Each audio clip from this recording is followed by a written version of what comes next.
Welcome. This is the microservice instructional video on how to download and install the FieldGenius for Android software from the portal. Once you've set up your account on the portal and logged in, you can select the download button.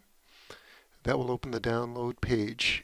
Here you'll have your license that you have registered, and it'll have the license ID and activation password that you'll want to note for use in the application to apply the license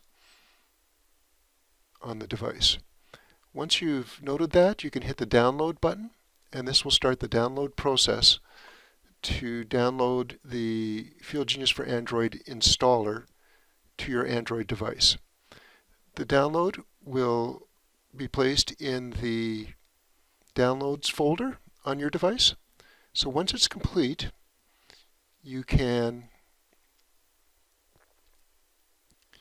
open up your file manager, navigate to internal storage, and the downloads folder. Select the com.microservicefieldgenius.apk, this is the installer, and tap that to start the installation process. You can select to install the software. On your Android device, you will need to enable installation of third-party software.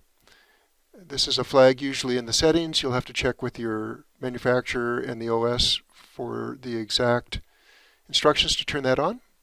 Once that's done, the installer will run. You will need to allow the device location as well as access to media files for the application to run. Once you've done that, you will need to agree to the end user license agreement to use the application, and then it will open the apply license page within the application. There's another video on how to apply the license to your FieldGenius for Android software. This concludes how to download and install the software on an Android device. Thank you.